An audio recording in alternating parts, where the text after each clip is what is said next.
네, 안녕하세요. 시청자, 구독자 여러분. 오늘의 만나 정승일입니다. 오늘도 우리에게 주신 오늘의 만나는 마태복음 13장 44절로 46절 말씀입니다. 하늘 양식 빨리 받으러 가시죠. 천국은 마치 밭에 감추인 보화와 같으니 사람이 이를 발견한 후 숨겨두고 기뻐하며 돌아가서 자기의 소유를 다 팔아 그 밭을 사느니라. 또 천국은 마치 좋은 진주를 구하는 장사와 같으니 극히 값진 진주 하나를 발견하매 가서 자기의 소유를 다 팔아 그 진주를 사느니라. 오늘 비유의 주인공 역시 어떤 사람인지 비유가 밝히고 있지는 않지만 일정한 소작료를 지급하며 다른 사람의 농지를 빌려 농사를 짓는 농민인 것 같습니다. 그 농민은 밭에서 감추어져 있던 보화를 발견합니다. 예수님 시대에는 귀중품을 안전하게 보관할 방법이 많지 않았지요.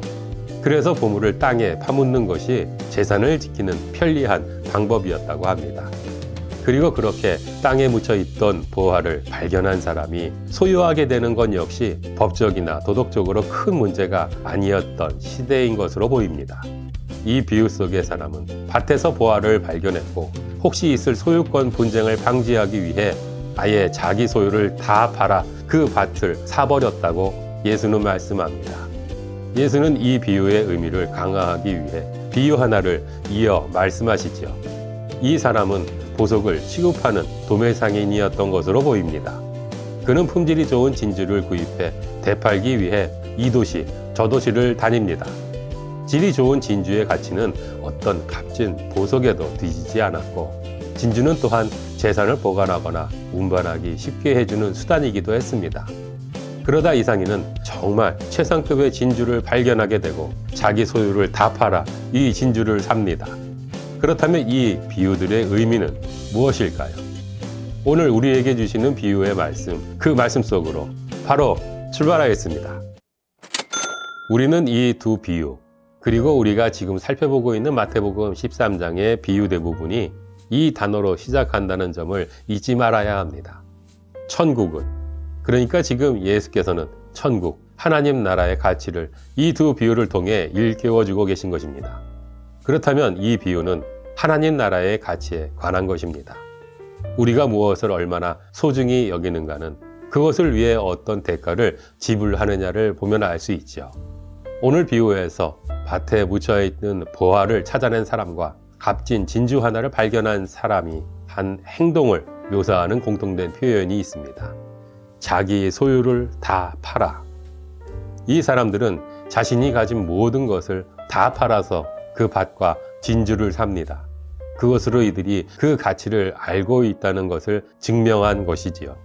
그렇다면 이 비유를 통해 예수께서는 하나님 나라를 살아가는 삶의 가치는 그 무엇과도 바꿀 수 없다고 말씀하고 싶으셨던 것입니다. 하나님 나라가 그만큼 좋다고 말씀하시면서 듣는 사람들을 하나님 나라로 초대하신 것이지요.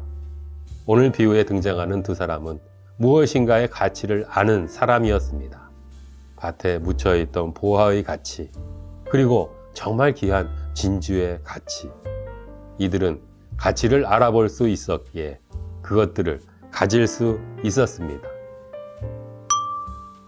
성경의 사본 가운데 사해 사본이라는 것이 있습니다. 1947년 사해 연안의 쿰란 동굴에서 처음 발견된 것으로 구약 성경의 본문을 연구하는 데 있어서 너무나 중요한 자료가 되어 왔습니다. 그런데 이 사본을 처음 발견한 아랍계 유목민인 베두인들은 이 사본의 가치를 알지 못했습니다. 전해오는 이야기에 따르면 베두인 가족은 사본을 어떻게 처리해야 할지 몰라 며칠간 천막을 지탱하는 기둥에 매달아 두었습니다. 그리고 이따금 이웃들에게 사본을 보여주었는데 이 과정에서 어떤 부분은 찢어지기도 합니다. 그 사본을 팔려고 했는데 골동품 상인 가운데는 그 사본을 쓰레기 취급한 사람도 있었습니다. 그러다 한 시리아 정교회 수도사에게 3개의 사본을 28달러, 하나로 계산하면 33,000원에, 그리고 골동품 매매상인 한 사람에게 4개 사본을 24달러, 28,000원에 팔았습니다. 나중에 이 4개의 사본을 96달러에 구입한 한 주교는 예루살렘, 레바논을 거쳐 미국으로 이 사본들을 가져갑니다. 사본을 구매하려는 사람이 없자 신문 광고를 내기도 합니다. 그러다 1954년에 이 사본은 25만 달러에 팔립니다. 대충 봐도 이 매매에서만 100달러짜리가 25만 달러짜리가 되는 겁니다. 12만 원짜리가 3억 원짜리가 된 셈이지요. 물건의 가치를 알아보느냐, 알아보지 못하냐에 따라 얼마나 큰 차이가 생기는지 일깨워주는 이야기입니다. 그렇다면 우리는 하나님 나라의 가치를 아는 사람들입니까? 이 질문은 사실 우리 삶을 너무나 다르게 만들 수 있는 질문이지요.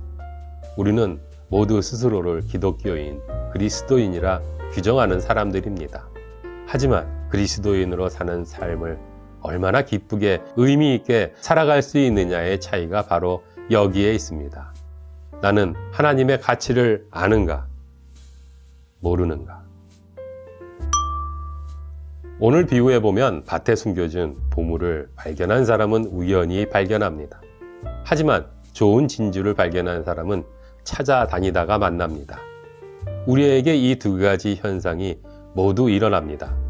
어떤 사람이 일상을 살아가다가 한순간 바로 이것이 하나님 나라구나 라는 깨달음을 얻게 되거나 죽음 이후의 천국의 소망이 새로워지는 경험을 하게 되기도 하지요. 어떤 사람은 하나님 나라를 적극적으로 찾아다닙니다. 자신의 일상에 임하는 하나님의 나라를 발견하려고 애쓰기도 하고 심지어 자기 삶의 자리를 떠나 다른 나라, 다른 문화권에 가서 하나님 나라를 추구하는 삶을 살아가기도 합니다.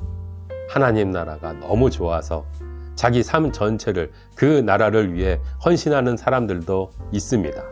그런 사람들은 하나님 나라를 보다 깊이 경험합니다.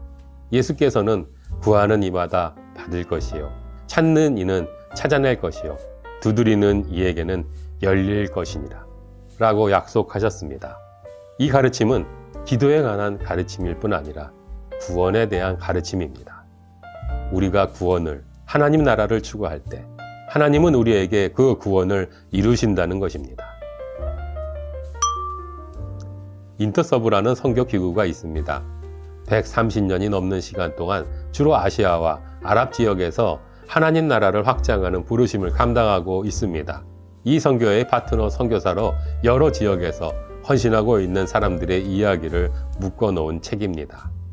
이 책에는 폭력과 테러의 위협 속에서 전염병이 창궐하는 상황에서 성폭력의 위기를 경험하고도 총을 든 강도의 습격을 감당하면서 사역하다가 갑자기 강제 추방을 당하기도 하면서 동료가 살해당하는 것을 직접 목격하면서도 남편이 갑자기 병으로 세상을 떠난 상황에서도 자신의 안전된 삶을 포기하고 하나님께서 보내시는 곳으로 가서 하나님 나라 선교에 헌신한 선교사들의 이야기가 담겨져 있습니다. 이 책의 제목은 사막에 자두나무가 자란다입니다. 우리 하나님은 하나님의 선교에 순종하는 사람들을 통해 사막에서도 자두나무가 자라게 하시는 분이심을 고백하며 붙인 제목입니다. 이 선교사들은 오늘 예수님의 비유를 삶으로 살아낸 분들입니다.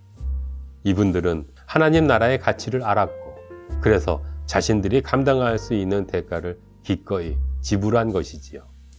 창끝이라는 영화로 우리에게 알려진 진 엘리엇 선교사는 남아메리카를 향한 하나님의 부르심을 느꼈습니다. 그는 에콰도르에서 사역했던 선교사와 교제하며 아우카 부족에 관해 듣게 됩니다. 그리스도가 한 번도 전해지지 않았던 사람들에게 대해 들으며 그의 갈 길을 정했습니다.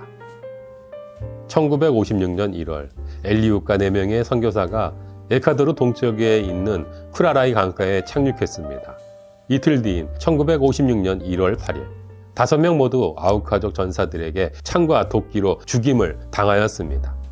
당시 선교사들은 총이 있었음에도 비명을 지르며 죽어가면서도 그들을 향해 총을 쏘지 않았습니다. 그리고 시간이 지나며 이어지는 여러 사건들은 선교사들의 가족들뿐만 아니라 아우카 부족의 삶에도 큰 변화를 불러오게 됩니다. 그 후에 부족은 예수 그리스도를 믿는 사람들이 되었고 추장을 비롯한 원주민들 중에서 4명의 선교사가 나왔습니다. 선교사 짐 엘리엇이 대학생 때 남긴 말 한마디가 우리에게 큰 도전이 됩니다. 영원한 것을 얻고자 영원할 수 없는 것을 버리는 자는 바보가 아니다. 사랑하는 여러분, 우리가 말씀과 기도 가운데 바로 이런 지혜를 배우고 삶으로 옮길 수 있으면 참 좋겠습니다. 영원할 수 없는 것을 버리면서 영원한 것을 얻는 지혜 말씀입니다.